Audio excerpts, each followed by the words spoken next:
All right, so in terms of your piece, tell us where you are at this moment and let's see what we can do next. Okay, so I have one piece and then another concept of a piece, but my first piece is fully fleshed out. So it's, I guess it's in like almost, in like if it were like a French scene, it'd be like 1A, B, and C. Okay. And so the first part is me at an audition, and I see that seagull here. Yeah. Okay, all right. Well, I was just thinking, because you won't be able to hear my monologue at all because I'm gonna have a soundscape over it. That's my voice. But I was just like, what monologue would I be doing? Okay. Just so that I have a focused concentration when I'm up there. Okay. And then also so that I can base my little soundscape around it. All right. Okay. Great. All right. That's good. Okay. Just so that I have something to base it off of. And then I have a transition, which I've been talking to a couple people about helping me out with, where it transitions from the audition room into a studio apartment. And I'm gonna have some sort of like costume change thing into like yoga pants and a top. Okay. All right. And I'm like in my That'll house. be fun to see how that develops. Yeah. Okay. And then I'm on phone calls. Okay. That way I can have dialogue without fully needing a scene partner. Okay. That's fun. That's fun. And Yaira and I call each other every single day in the car. Excellent. So I was like, oh, I guess I'll know how to talk to this one, because we talk about every single audition for like hours. We'll be on the phone and we'll be like, it's been 2 hours. Anyway, good audition today. Okay. And then one to my mom and dad. Okay. All right. Like calling home so that you can have that like established. And then Act 3 almost of this. 10 minutes, Act 3. It's Smile by Charlie Chaplin. Okay. And I'm like performing in like a cabaret after being rejected from the audition that I was at in the beginning. Okay. All right. So. Okay. So if this were a larger play, like you had like 45 minutes to an hour, have you thought of what it would look like? Yeah, I think this is just the first 10. Okay. All right. And then it's more auditions. So the overarch of the whole piece, what is it you want to say? Okay, so I wanted to say like, it's more like, so I'm obsessed with La La Land.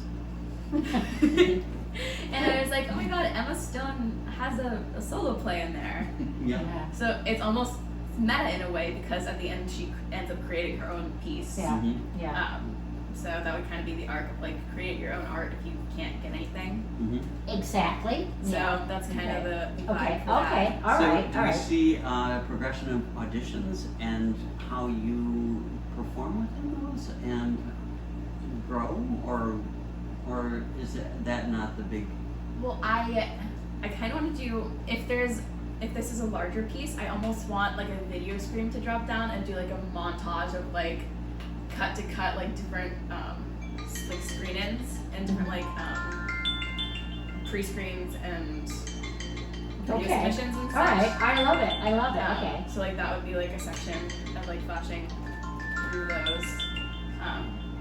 I think this is a really great structure for your 10. Yeah. Yeah, and what's fun is I can see where you're going with this if it's a full. Is this something you'd like to work on as a full piece eventually? Yeah, definitely. Okay, all right, very cool. I think this would be something that I would work on through college though. Perfect. And eventually maybe turn it into like a screen, almost like they did with Fleabag. Mm-hmm. They're Why like, not? This is a solo play, and now Okay.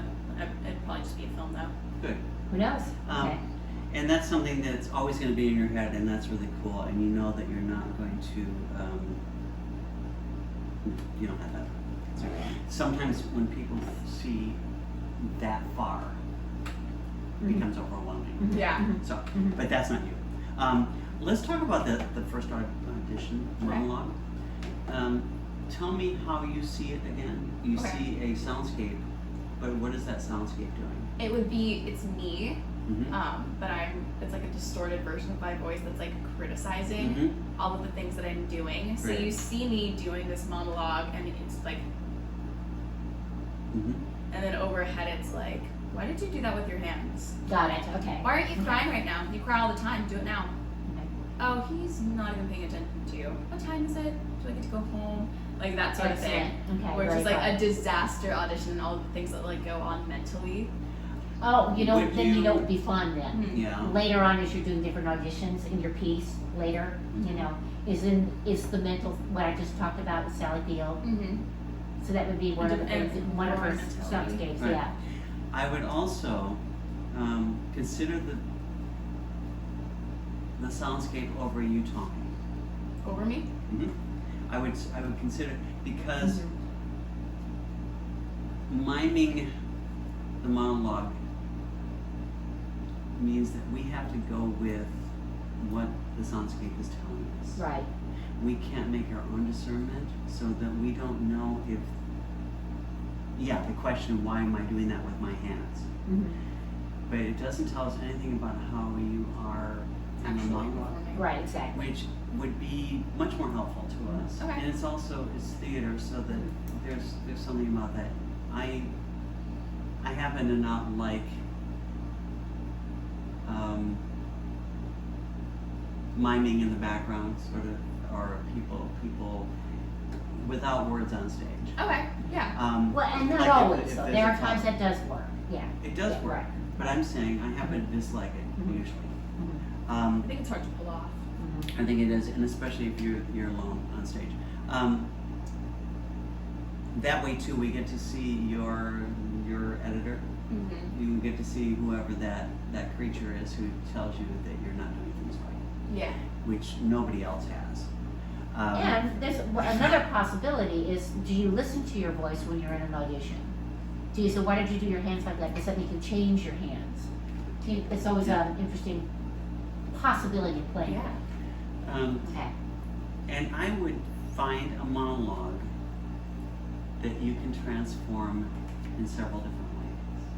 In other words, if you say the first 5 lines in some monologue and that becomes this thing, we get to see an adjustment to later.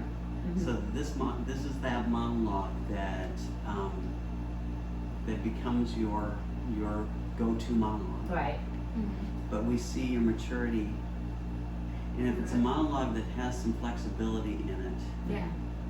So it may not be the seagull, we don't know. It but may not be. Yeah, maybe. Well, that's something another else. solo play. Right. Yeah, Yeah. So consider that too, because that's exciting, and it might be even something you write. You Yeah. know, it doesn't have to be from a play that's necessary, except that that's kind of fun too. Yeah. But I love that kind of. I don't think it's very good in the movie Stage Door. If you've ever seen it, Katharine Hepburn is an awful. She's playing a woman who is an intellectual actor. She's totally terrible because she has no emotional connection until somebody dies. And I hate what this is saying, but then she walks on stage. It's the Calla Lilies arms. Oh, I do and know what you're then- talking about. I've seen this Yeah. scene. And then, yes, then suddenly she's this great actress.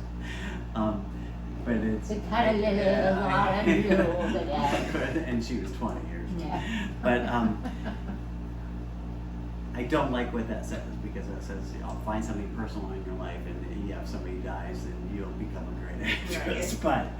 But it does show us the difference between approaching a monologue in one way. Yeah. And then see Growing it. what change. Yeah. Use it. Yeah. Yeah. And hearing the inner voice less and less and less. Yeah. You know. And I always sometimes say, and who are you helping right now? And that voice gets quiet. Right. Exactly. Okay, great. Yeah. Great. This is a good start. I love it. I can't wait. See you opening night.